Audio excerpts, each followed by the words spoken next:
Okay. So,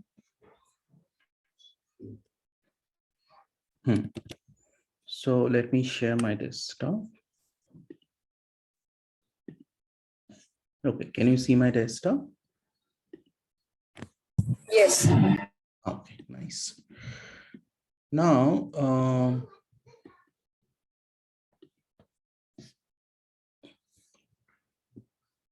this was the this was the code that I already shared this code in the Moodle today morning. You should be able to download and see, able to access the code. So this was the data set that we were working on.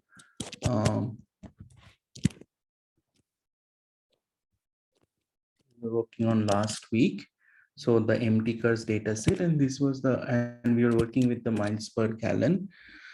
So the thought experiment we did is in the data set, there were 32 cars, and each person, so we have effectively single data set.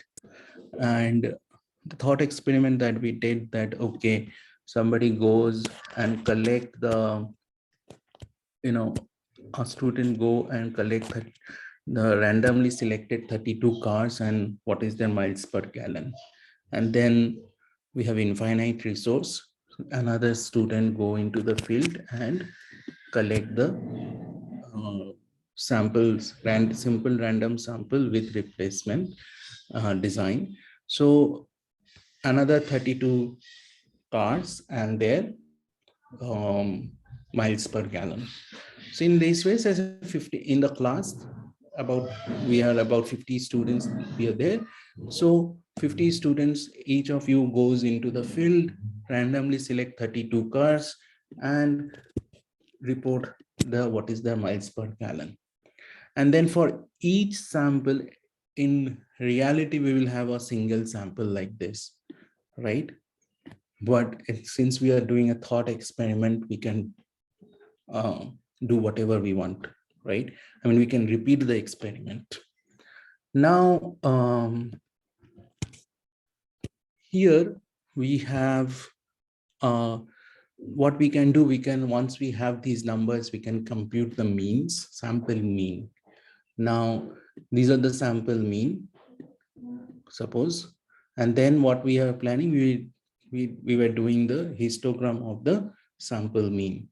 And that histogram is the sampling distribution of sample mean. Now, the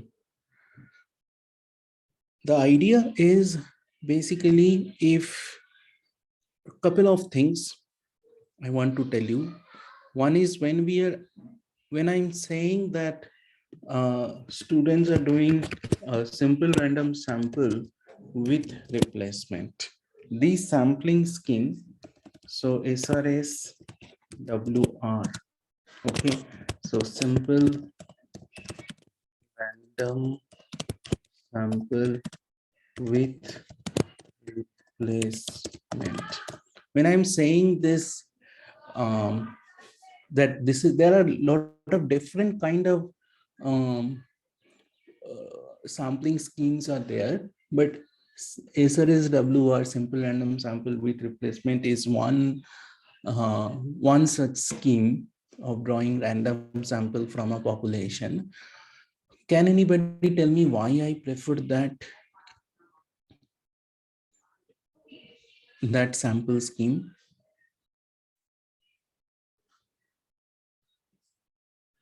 Any idea? So that population distribution will not change. So population distribution is fixed. So it has. No, like if we draw 2 or 3 samples, then it may affect something population. Maybe so that the probability of selection of every car is same. Right. Just a minute.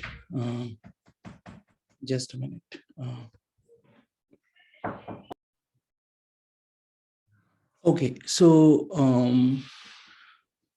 what was the last answer?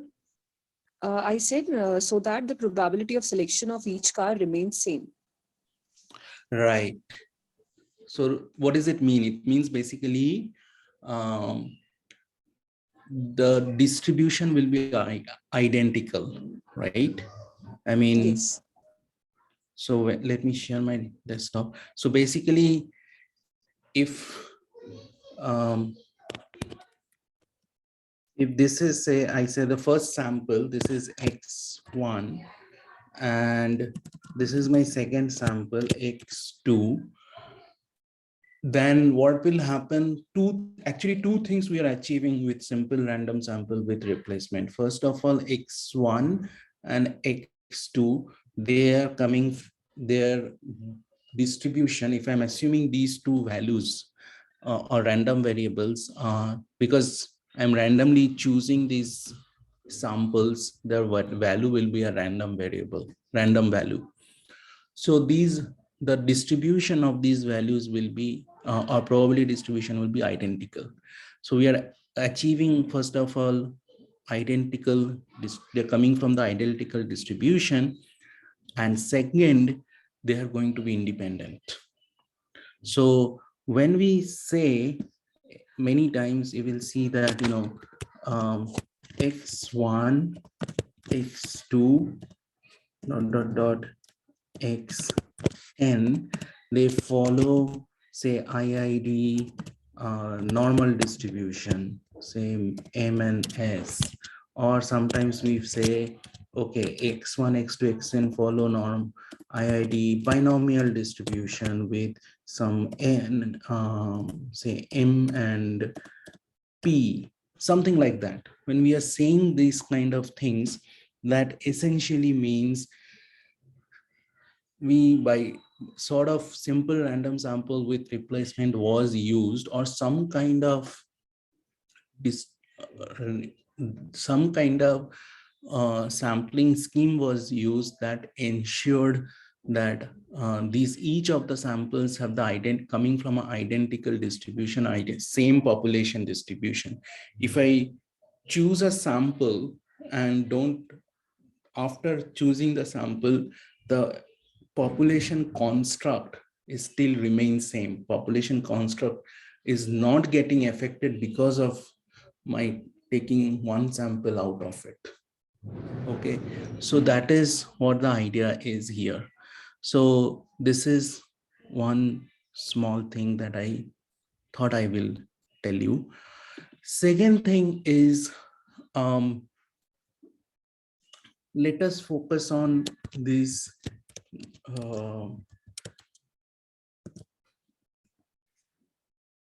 okay, let us focus on this binomial MP distribution thing. We know that if you take the sum of these X1 plus X2, if they are IID, this is the second one I'm talking about, X1 plus X2 plus dot Xn, this will follow this S, the sum of the binomial distributions will follow a binomial, again it will follow binomial Nm comma P, right? So this is this is a known result, but we don't know what this S by N, which is a sample mean, actually follow. That we don't know, right? So that is where, but definitely there is some sampling distribution is there. Okay, definitely there is an exact sampling distribution. There must be some exact sampling distribution is there, because we can you can think of these distributions, these same kind of thought experiment you can do for these distributions, right? So there is a exact sampling distribution is there, but the only thing is that you you don't know what that exact sampling distribution. We did not able to solve mathematically what is the exact sampling distribution of sample mean if the original population distribution is binomial. Okay.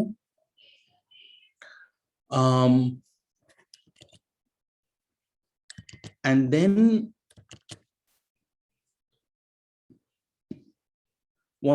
so that is where the central limit theorem little bit helps us.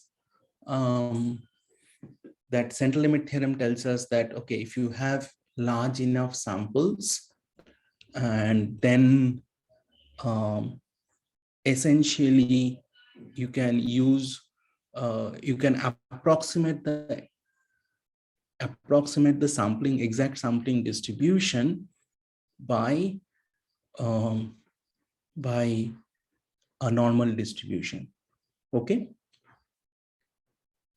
Is that clear? Yes. Huh? All right. So I'll just repeat this. I'm repeating this. You guys have done that. Last time we have done that, but I'm repeating this because this is a very, very important concept. This concept of sampling distribution is extremely important. And this is going to be the foundation. This sampling distribution is going to be the foundation of all kind of statistical inference that we do, like testing of hypothesis, confidence interval, all the inference that we do. Sampling distribution is going to be the foundational stone of that entire statistical inference. So that's why the understanding, you should not have any doubt what sampling distribution is.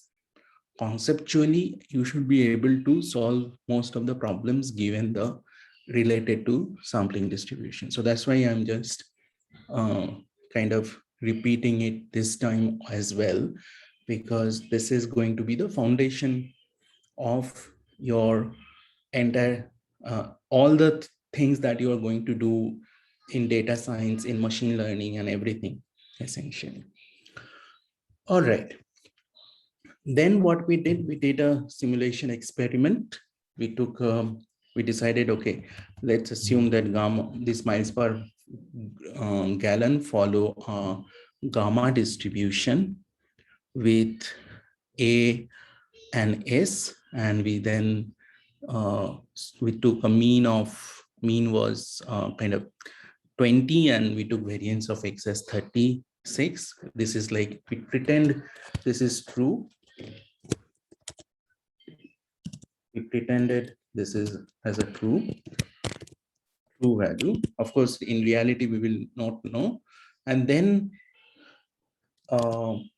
what we did, we just kind of backtracked and solve the value for A and S. These are the, so then basically we said that, okay, these are the miles per gallon was simulated from A equal to, or shape equal to 11.1111 and shape equal to 1.8. Then what we did, we just draw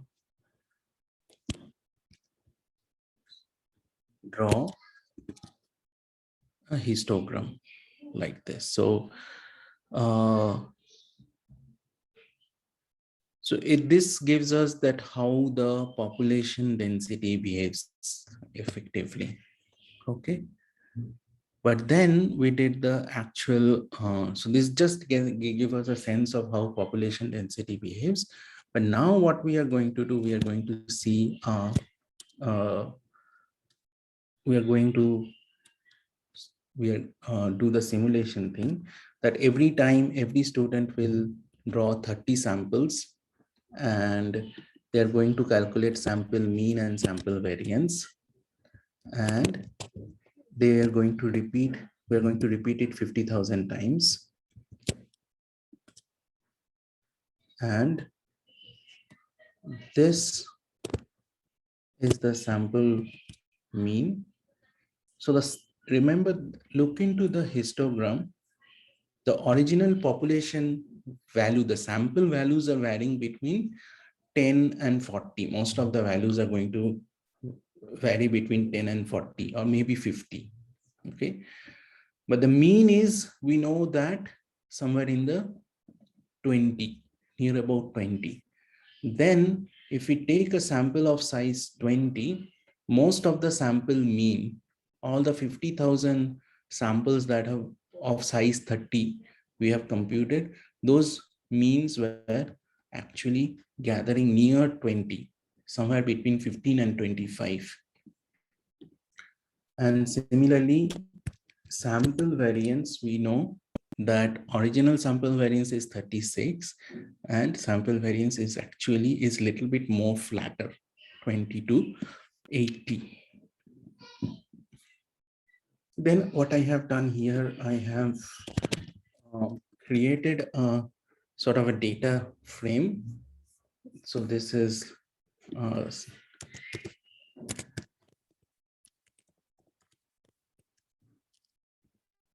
so I have created a data frame, and then you can draw the okay, I have to call the ggplot.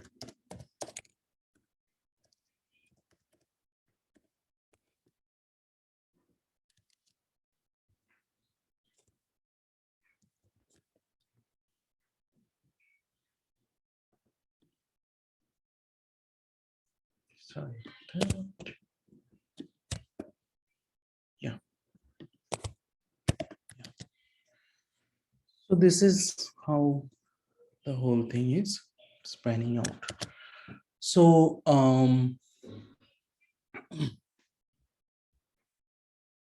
is it clear to all of you? Do you have any question at this moment?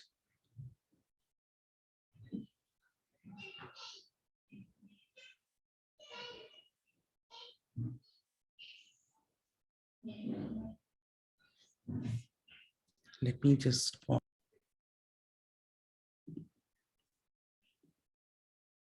yeah, tell me. No, there's no problem. I just wanted to see something Okay. else. Okay.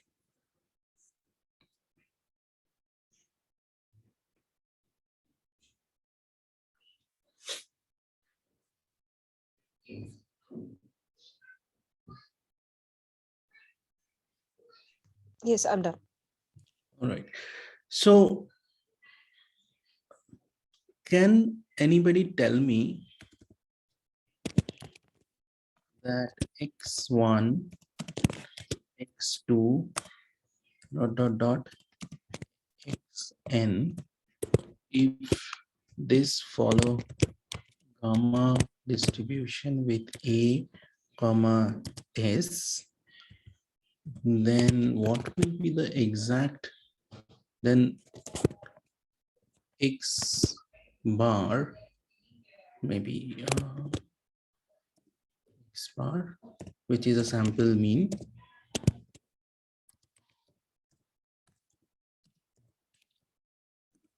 can anybody tell me what will be the exact sampling distribution?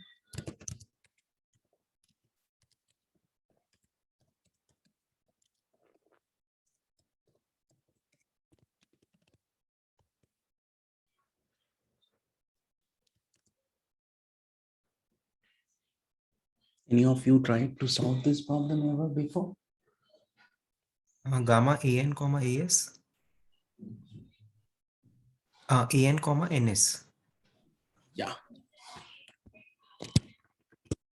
The exact. Are you from stat background? Yes, sir. I thought so. So an comma as. So those of you who are not from the ns. Scale will be ns. sorry, ns, yeah, or sn, yeah.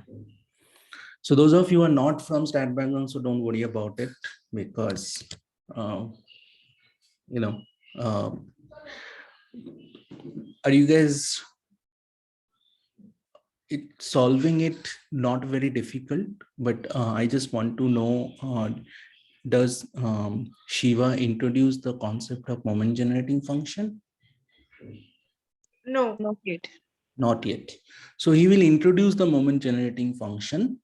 When he will introduce this moment generating function, that time you will be able to solve this problem using moment generating function. Okay. So you don't need to know how to solve it, but if you solve, I'm sure it is not very difficult to solve using moment generating function. Maybe for 5 lines of manipulations of moment generating function. But why I'm telling you this result, I mean, just knowing that result is good enough for our today's discussion, because exact sampling distribution is gamma distribution, but and it will behave like a gamma distribution. If the original population distribution is gamma, X bar sampling distribution, exact sampling distribution will behave like a gamma. Okay. Then, but as sample size, goes to infinity, the same X bar will happen. Same X bar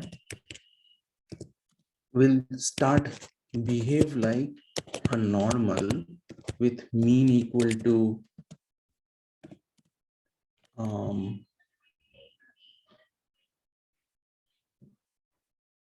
is it Sn or is by n? I think it will be S by n.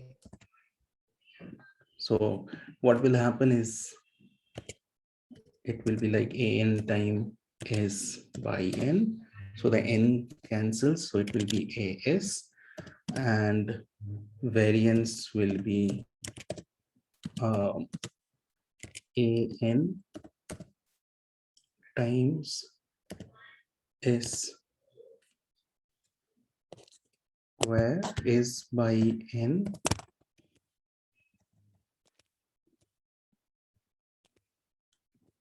square.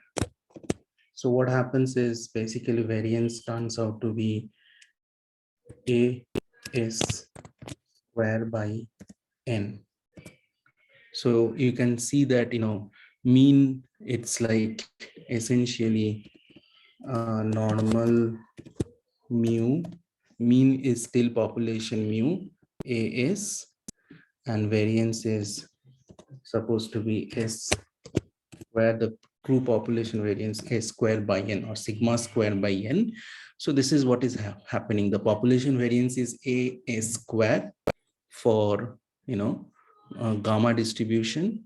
So variance is As square, then it will become a square by n. So that means basically, if you have large enough sample, then sampling distribution, even if you don't know the exact sampling distribution, you can approximate the sampling distribution of sample mean by the normal distribution, as because central limit theorem kicks in as the sample size increases. Can you say same thing for the other parameters, say sample variance? Or what about sample correlation? Can you say same thing?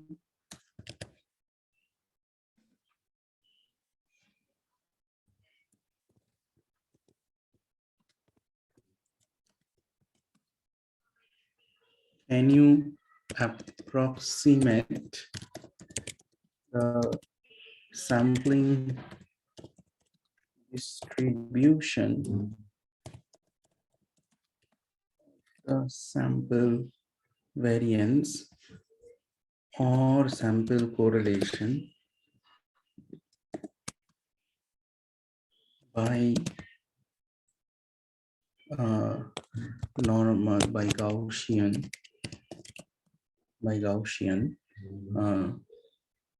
using central limit theorem type.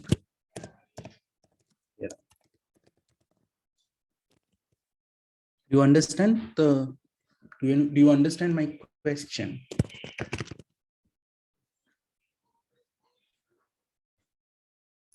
Sir, I have a question. Yeah. Sir, what we are doing is that x1, x2, xn follow a gamma distribution, right? Mhm. We are assuming that, and we are taking the population like sample from that, and like sample size will be of 30, let's say, and Mhm. like more than 30, in fact, like 35 or 36, let's say, Mhm. and we are taking their mean of every sample, Mhm. right?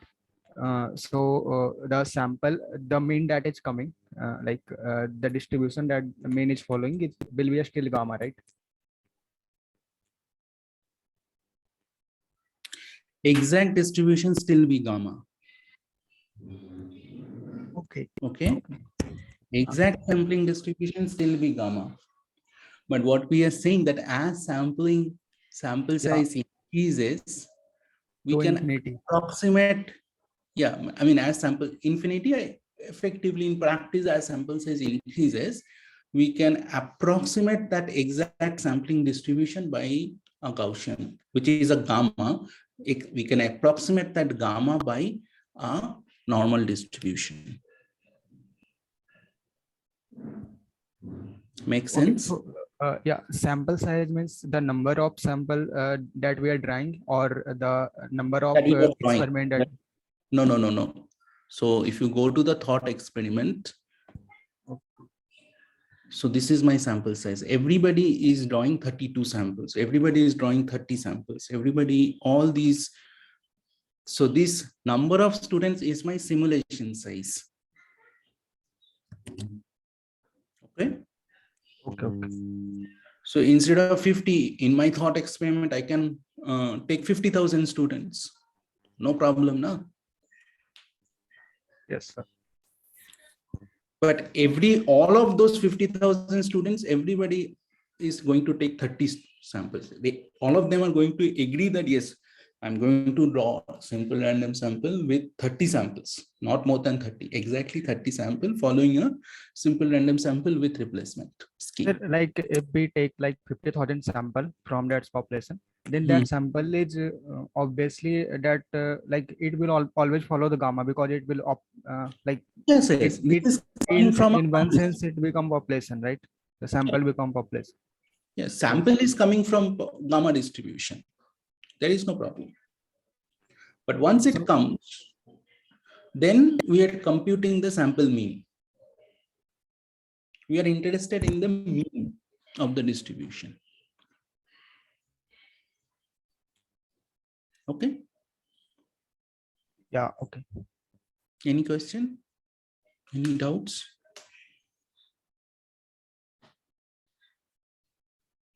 Now, why? So one question that I have asked that, can you approximate the sampling distribution of sample variance and or sample correlation by using some other distribution? There are certain kind of Sir, distribution. like in this case, like in case of sample variance, if we are taking like infinite sample, then obviously the sample variance there we don't need to do anything about sample variance, because it will approximately equal to like it will just give one straight, one value, like because we are taking like infinite sample, so it will be No, we close are, to the population. you have to understand one thing. When we are saying n goes to infinity, we are just, it's a one way of saying that very large sample. Okay. So sir, is there any number that we can put? Just a minute, let me finish my word. Okay. What I'm trying to say, when we are saying n goes to infinity, it basically means very large sample, maybe 100 samples, 200 samples, or 500 samples. But it does not mean that it is actually infinity. Okay, so that means it's a large sample. In order to make large sample, it's just saying that, okay, n is going to infinity. It's just way of saying that it is very large sample.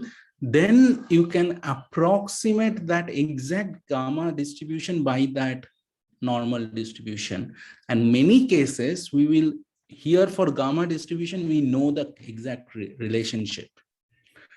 Okay, but if you take, say, some other distribution, say Weibull distribution, okay, or I don't know, Pareto distribution, then we don't even know what is the sampling distribution of a sample mean is. What is the exact sampling distribution of sample mean is.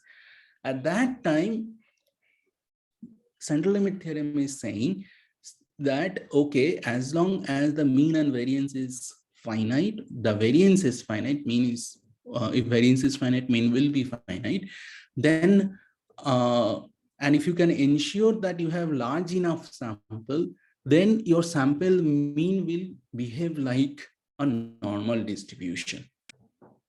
That is all it is talking about. The central limit theorem is talking, that is what the central limit theorem is talking about.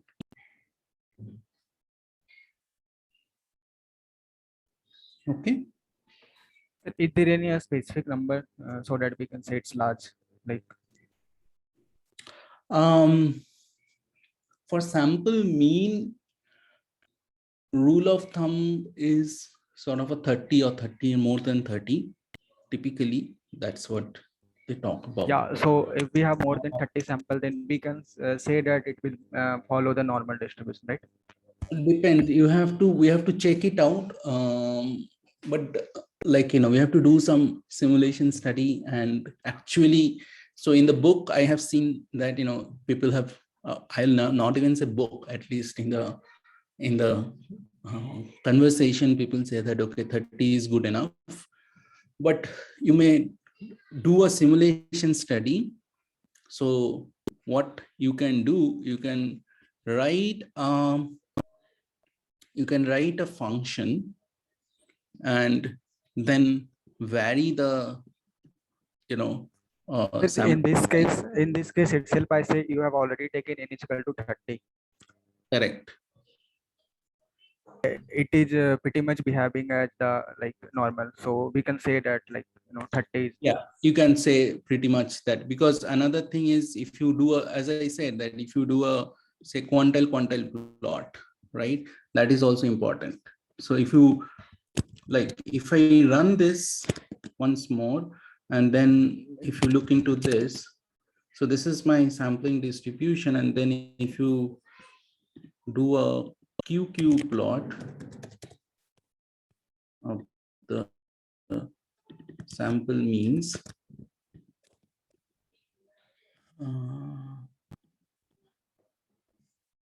it should be QQ norm. I can just say norm, QQ norm.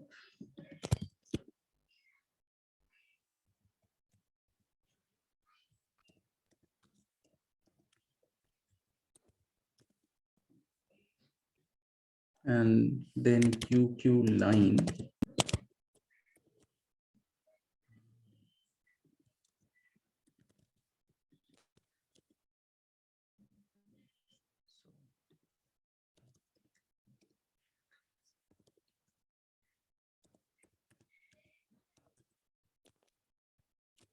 Essentially, if you do that, then you can say that, okay, maybe it is almost like normal, but if you take, say, n equal to 20, okay, sample size of 20,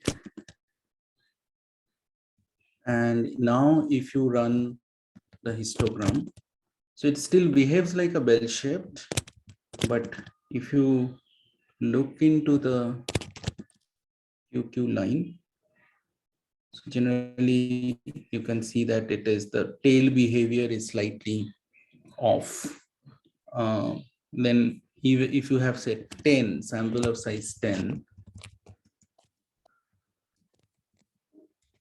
you can say that it will be it will still bell-shaped, but its tail behavior will be pretty much off on both tail. It is bit off from the normal distribution. So even if that's a bell-shaped behavior, but the tail is away from the normal.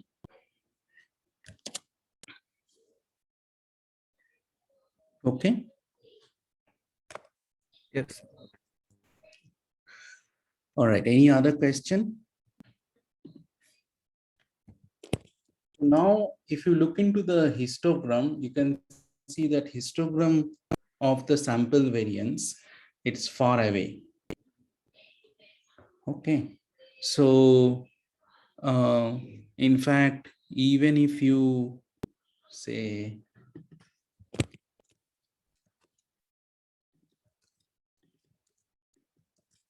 so if you do QQ norm, so it is really far away. Just even if you increase to 30,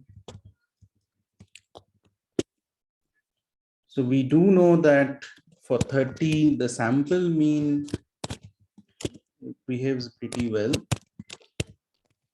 Look into the, if you draw a QQ norm plot, they pretty much behaves like a normal. But if you look into the sample variance, the sampling distribution of the sample variance, it's actually far off from the normal. Okay, so that means essentially, if you take 100, sample of size 100, and might give you a slightly better situation, but still it is far off from the normal. If you increase it to say 300, the sample size, each time you are drawing 300 samples, then it's almost like normal. Okay, so now if you go to the 500,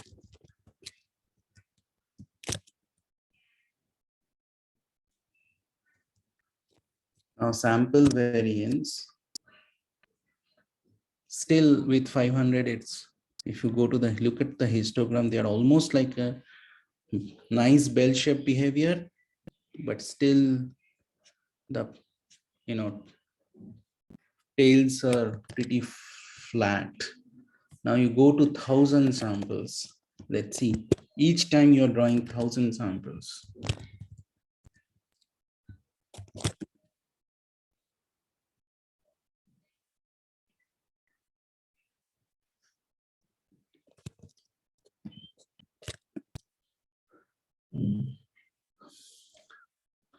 So after 1,000 samples, it might look like maybe it's look like a normal, but still the right hand tail is slightly off, but it might be look like a normal. So what can we say? So it means basically for sample variance, sample variance doesn't converges to normal, but if you have really large number of sample, like 1,000 plus samples, if you have that many things, then only sampling distribution of sample variance behaves nearly normal. But if you have only 100, 200 or 300 sample, definitely sample variance does have exact sampling distribution. We don't know what it is, but definitely it's not normal. Its sampling distribution will not be normal. Sir? Yeah. So theoretically, if we see then like sample variance will follow chi-square, and chi-square can Chi-square distribution, yes. But chi-square is a special case of gamma distribution, right? yeah, and chi-square can be approximated by normal. So Normal distribution, but that you can do only if you have really large sample, like thousands of samples. So that is what it tells us. Clear? okay. All right. So I think this exercise is extremely important in a sense that sampling distribution is the foundation stone or the cornerstone of the entire concept of sampling, of the testing of hypothesis, and statistical inference. So, all right.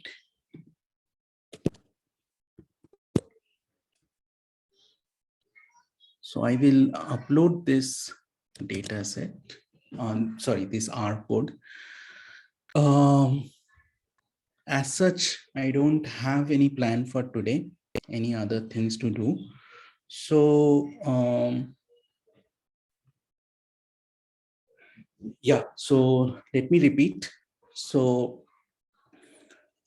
if I have a distribution and if I'm trying to check whether the distribution is normal or not, or Gaussian, following Gaussian or not, so I will do a test for Gaussian, typically Kolmogorov-Smirnov test or Anderson-Darling test for normality. There are at least, I think, 7-8 different kind of testing of hypothesis are there to test normal. So that means that will say my null hypothesis is like, okay, it is coming from a distribution, Gaussian distribution. Alternative is it is not coming from Gaussian distribution, and then it does a test for normality. But I have not introduced, neither I nor Shiva has introduced the test of hypothesis testing or statistical inference yet in the class. So that's why I'm using visualization technique to argue whether our sampling distribution has converged to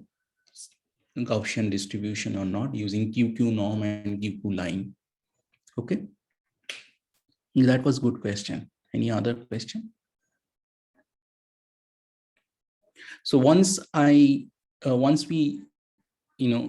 handle the QQ, like the testing of hypothesis, what we will do, we'll again come back to this this exercise, and we will repeat this exercise. Instead of QQ plot, we'll repeat this exercise with testing of hypothesis. Okay.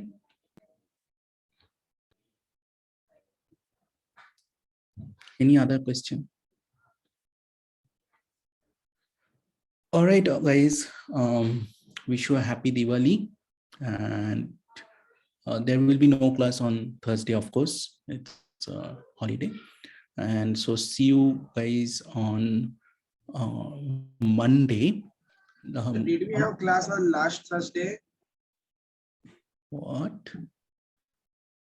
No, I'm talking about this is the mathematics class that I do with that. So it's for the data science group. It's not about you. And then one quick announcement: this Wednesday there is a data science seminar. Mr. Rajeshwaran is head of the Capgemini, head of the AI. He's I think, and I have heard him before. He's an excellent speaker, and so he's going to talk about natural language processing and text analytics. I'm sure probably it will be in the banking context or as a whole in a context of analytics. So please do attend that data science seminar. I'm sure you will enjoy it. And he's a wonderful speaker, actually. I mean, having him seen, face to face offline is much more fun. But I think I'm sure on Zoom also you will enjoy his talk. So please do attend his seminar. Okay. All right. Thank you, guys. Happy Diwali to all of you.